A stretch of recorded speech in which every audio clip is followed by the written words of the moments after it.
അച്ഛൻ്റെ വകയ്ക്കും അമ്മയുടെ വകയ്ക്കും ഒക്കെ കൂടി ചേർത്തിട്ട് സുമാർ ഒരു 500 പേര് കാണും കല്യാണത്തിന്. 500 എന്തായാലും ഉണ്ടാവും. പക്ഷെ അവിടെയും കഴിയില്ലല്ലോ, വേണ്ടതും വേണ്ടാത്തതായിട്ടുള്ള നാട്ടുകാരില്ലേ. അതെങ്ങനെ പോയാലും ഒരു 200-300 പേരുണ്ടാവില്ലേ? 300 വേണ്ട, 200-ൽ ഒപ്പിക്കാം. അപ്പോൾ 500, 200, 700. പക്ഷെ അവർക്കൊന്നും തീരുന്നില്ലല്ലോ. ആ ബാധ്യത കഴിഞ്ഞു. അടുത്ത വലിയൊരു ബാധ്യത ഫ്രണ്ട്സിനെ വിളിക്കണ്ടേ. 10 തൊട്ട് വിളിക്കണം നമ്മളെന്തായാലും. 10 അവരെ വിളിക്കാതെ 10 എയും 10 ബിയും മതി.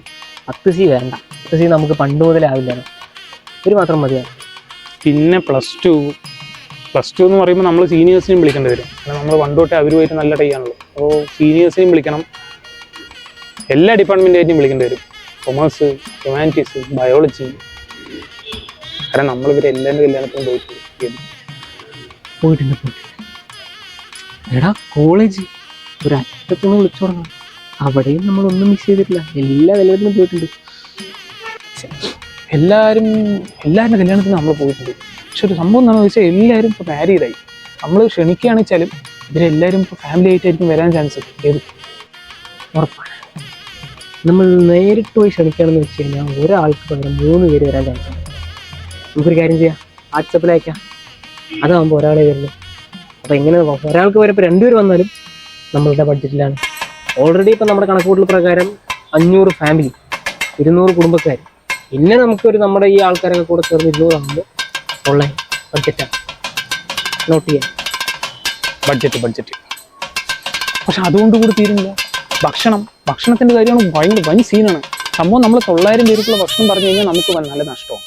അപ്പോൾ ഒരു 500 പേർക്കുള്ള ഭക്ഷണത്തിൽ ഈ 900 പേരും കൂടെ ഒതുങ്ങണം. അപ്പോൾ അതിന് പറ്റുന്ന വല്ല ഐഡിയ ഉണ്ടോ? എനിക്കറിയാം മോനെ, നീ ലാസ്റ്റ് ഇവിടെ എത്തുള്ളൂ. അത്രയും നോക്കി ഞാൻ ഈ ഫുഡിൻ്റെ കാര്യം നോക്കില്ല എന്ന് പറഞ്ഞിട്ടാണോ? എനിക്കറിയില്ലേ, നമ്മുടെ പ്ലാവിൻ മുട്ടിൽ തങ്കപ്പേട്ടൻ ഉള്ളയാണ് ഞാൻ വിളിച്ചിരിക്കുന്നത്. 200 പേർക്കുള്ള ഭക്ഷണം ഉണ്ടാക്കിയാൽ മതി. 900 പേരില്ല, 1000 പേര് സുഖസുന്ദരമായി കഴിച്ചു. അവളുടെ കൈപ്പുണ്യത്തിനെ പറ്റി ഞാൻ പറഞ്ഞു തരണോ നിനക്ക്? തങ്കപ്പേട്ടനാ, ഞാൻ മറന്നടാ മനുഷ്യനെ. എടാ, ഒരു ബിരിയാണി ചിക്കൻ ഇട്ട് തരുന്ന ഭക്ഷണം വരെ അങ്ങനെ കഴിക്കണം നമ്മൾക്ക്. ഒരു ബിരിയാണിനെ അയാൾ വെറും ഒരു 1/2 പ്ലേറ്റ് കഴിക്കുമ്പോഴേക്കും എന്നെ കൊണ്ട് മതിയാക്കിട്ട് ക്ഷണിപ്പിച്ചു തന്ന മനുഷ്യനാണ്. മറക്കില്ല ഞാൻ. എന്തായാലും നല്ലൊരു തീരുമാനമായി. പക്ഷെ ആള് ഭയങ്കര ബിസിയാണല്ലോ, എങ്ങനെ കിട്ടി? നിനക്കറിയാലോ, നല്ല തിരക്കുള്ള മനുഷ്യനാണ്. എപ്പോഴും പോലീസ് സ്റ്റേഷനും ഹോസ്പിറ്റലും പറഞ്ഞ് നടക്കുന്ന പുള്ളിയെ കുറച്ച് ബുദ്ധിമുട്ടി, എന്നാലും ഞാൻ ഒപ്പിച്ചിട്ടുണ്ട്. ഫുഡിന്റെ കാര്യം ഇനി തിരിഞ്ഞേ നോക്കണ്ട. അപ്പോഴും കിടക്കയില്ല ഒരു കാര്യം, വെൽക്കം ഡ്രിങ്ക് എന്ത് ചെയ്യൂടാ? എത്ര പേർക്കുള്ള വെൽക്കം ഡ്രിങ്ക് പറയാനാ പ്ലാൻ?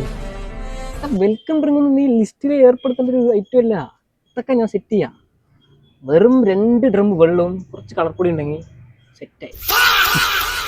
ഇല്ലായിരുന്നു. ഇനി മണ്ഡപം കൂടെ നോക്കിക്കഴിഞ്ഞാൽ പരിപാടി സെറ്റ്. നാളെ അല്ലേ നീ പെണ്ണ് കാണാൻ പോകുന്നു? നീ പോയിട്ട് വരുമ്പോഴേക്കും മണ്ഡപം സെറ്റായി. പറഞ്ഞാൽ നമ്മൾ ഡ്രസ്സൊന്നും എടുത്തു വെച്ചിട്ടില്ലേ? ശരി എന്നാ കൊടുക്കും ചൻസുകളെല്ലാം മാർപ്പ് വിളിച്ച് കൂടണ കല്യാണം.